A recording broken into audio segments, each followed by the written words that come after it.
Au nom du Père et du Fils et du Saint-Esprit, ainsi soit-il. Chers frères, la quinquagésime va nous introduire déjà dans ce mystère du carême, puisque c'est la passion de Jésus qui est annoncée. Et ce que nous allons vivre pendant 40 jours pour nous préparer à ce mystère de rédemption, nous allons essayer de mieux comprendre cet amour de Jésus pour nous qui doit nous transformer. Vous voyez comment sont liés les textes de la messe d'aujourd'hui, à la fois le plus bel éloge de la charité de saint Paul, l'annonce de la passion et la guérison de l'aveugle. Quel lien y a-t-il entre les trois? Pourquoi l'Église nous fait-elle méditer cette guérison de l'aveugle? Chers frères, nous sommes des aveugles. Nous sommes des aveugles. Jésus le dit, je suis venu apporter la vue aux aveugles et rendre aveugles ceux qui ont la vue. Que veut-il nous dire? Qu'il est venu nous apporter cet amour et cette charité. Et que cette humanité peut être transformée par cet amour, par cette charité, par cet acte d'amour incroyable qui va avoir lieu dans le mystère de la passion, de la croix du Christ, dans cette rédemption. Le sommet de l'amour, de la charité, va être projeté devant l'humanité pour transformer les cœurs.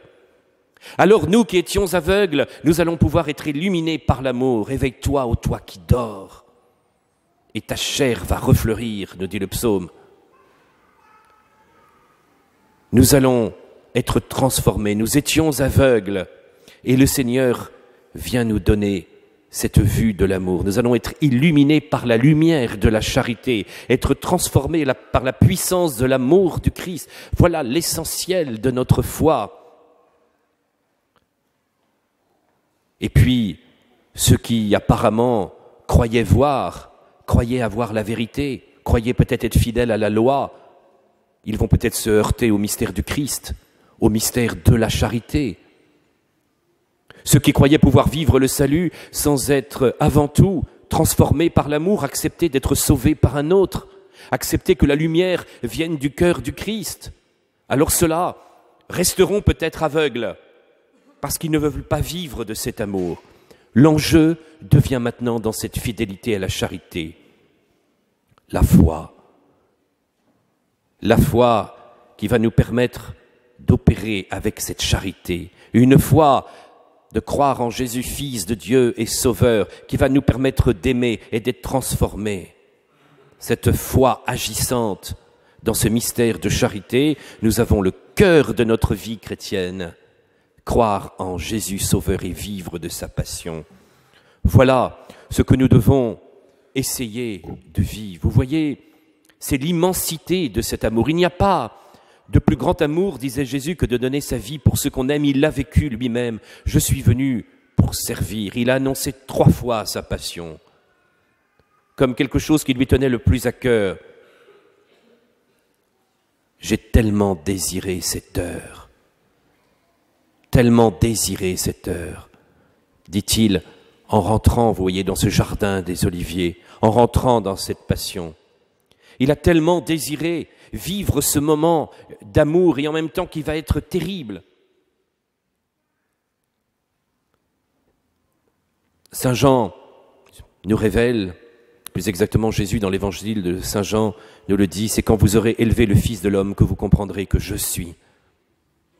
C'est-à-dire que c'est dans le mystère de la croix que nous pouvons saisir vraiment l'immensité de l'amour du Christ, l'immensité de l'être même de Dieu. Vous voyez, notre révélation chrétienne nous le dit que Dieu est essentiellement amour. Mais cela reste un concept difficile pour nous à saisir. Nous avons la preuve de cet amour dans la manifestation de la croix. Nous savons alors que notre foi n'est pas déconnectée du réel, n'est pas une réalité intellectuelle uniquement. Nous sommes dans un mystère de charité, encore une fois, qui se manifeste au monde. Nous devons être les missionnaires de cette charité du Christ. Notre monde crève d'un manque d'amour. L'homme crève aujourd'hui parce qu'il n'est pas aimé et parce qu'il n'aime pas. Et on n'a jamais autant parlé d'amour et on n'a jamais autant mal aimé. Alors nous avons besoin d'être transformés par cet amour suprême, le plus grand amour qui existait sur terre, cette charité qui a pris chair et qui va transformer notre cœur. Voilà le cœur de cette foi chrétienne, ce cœur transpercé par la lance, mais c'est cette eau et ce sang, c'est cet amour qui se déverse sur le monde pour transformer les hommes. La passion du Christ, c'est l'immensité de l'être même de Dieu.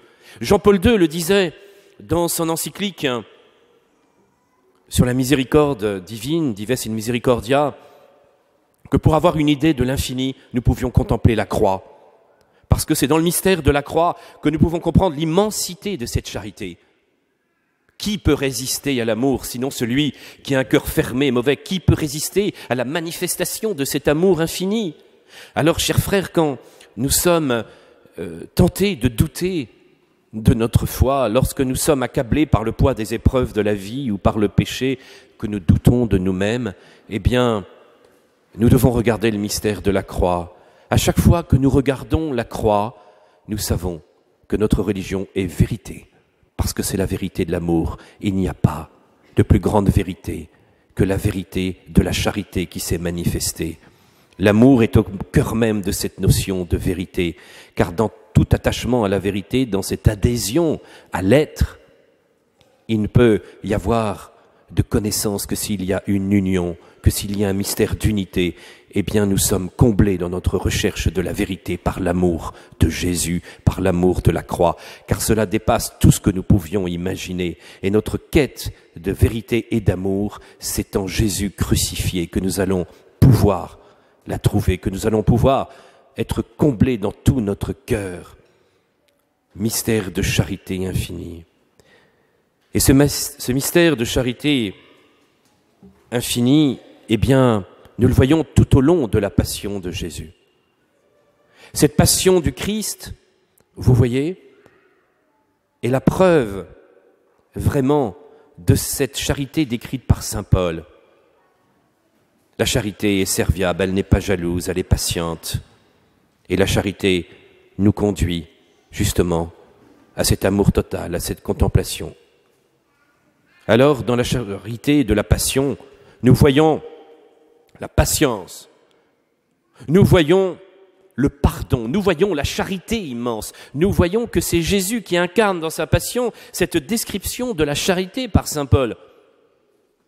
Le plus bel éloge de l'amour a été vécu par le Christ sur la croix, dans son chemin de croix.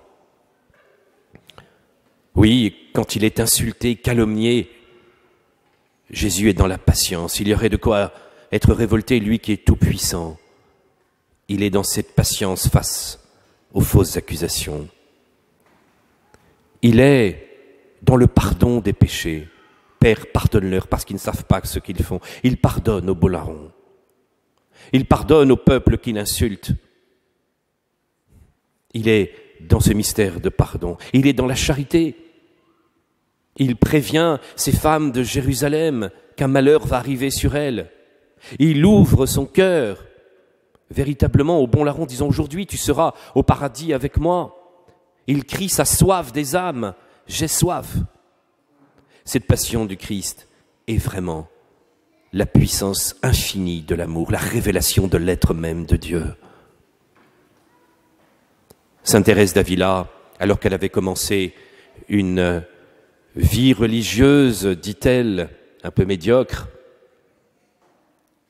où elle manquait véritablement de sainteté, de passion. Elle commençait à suivre un peu machinalement ses offices religieux, jusqu'au moment où elle va être inspirée par l'Esprit Saint devant un Christ flagellé. Cette statue qu'on peut encore voir à Avila, très belle, et c'est vrai, impressionnante, mais c'est surtout le Saint-Esprit qui a touché son cœur. Et Sainte Thérèse d'Avila a découvert véritablement à travers la représentation du Christ flagellé le mystère infini de l'amour que Jésus avait pour elle. Et elle a été transformée, c'est devenu l'une des plus grandes saintes de l'histoire. Mais combien de saints ont été transformés par la passion du Christ? Je pense à saint Alphonse de Liguori, fondateur des Rédemptoristes, qui dira que toutes les pénitences, tous les actes que nous pourrions faire, toutes les flagellations possibles, Tous les jeûnes ne valent pas la méditation pendant quelques instants de la passion du Sauveur. Le grand apôtre du XVIIIe, saint Alphonse de Liguori, pourtant qui a la réputation d'être rigoriste, nous montre que notre vie chrétienne, c'est aimer la passion, être transformé par cette passion du Christ. Combien ont eu leur vie bouleversée par cette révélation de cette passion? Je pense à saint Paul de la Croix et bien quantité de saints. Tous les saints ont été touchés à un moment ou à un autre, eh bien, par cette compréhension de l'amour infini du Christ dans le mystère du Golgotha, dans ce mystère du Calvaire. Et c'est la source véritablement de notre sainteté. Alors, chers frères, comprenons eh bien, que l'immensité de cet amour nous est donnée. Si nous posions la question au Sauveur, « Me donnerais-tu la vie ?» Il nous répond, « Je donne ma vie pour mes brebis. » « Me donnerais-tu ta lumière ?» Si quelqu'un me suit, il aura la lumière de la vie. « Me donnerais-tu ton corps ?» Prenez et mangez. Ceci est mon corps, livré pour vous. « Me donnerais-tu ton sang ?» Prenez, buvez. Ceci est le calice de mon sang qui sera versé pour vous et pour une multitude en rémission des péchés. Me donnerais-tu le ciel? En vérité, je vous le dis, le royaume de Dieu est au-dedans de vous. Alors, cette béatitude qui commence, nous ne voyons pas Dieu, bien sûr, tel qu'il est, mais nous avons la présence de Dieu, nous devons le vivre dans la foi, aujourd'hui, et dans l'espérance et la charité, mais nous avons réellement Dieu, mais nous le verrons tel qu'il est. Et c'est la conclusion de saint Paul aujourd'hui. C'est qu'en le voyant, nous serons aussi transformés par cet amour. Non seulement l'amour nous est livré maintenant, mais nous serons divinisés, nous serons dans la gloire de Dieu, mais une gloire qui se vivra dans cet amour, car le sommet de cette gloire, c'est de vivre de l'être même de Dieu qui est amour, et nous-mêmes, nous sommes faits pour cet amour. Voilà la puissance de la béatitude et du paradis. La finalité de la croix, c'est la béatitude. La finalité de la passion du Christ, c'est d'être transformé dans cette gloire de Dieu, et une gloire qui est cet amour infini. Laissons-nous vraiment touchés par la croix du Christ, et ce temps de carême va nous introduire alors à la victoire du Christ et à notre propre divinisation, à cette propre gloire, un jour, je le souhaite, où cette gloire nous fera vivre avec lui pour toujours. Au nom du Père et du Fils et du Saint-Esprit, ainsi soit-il.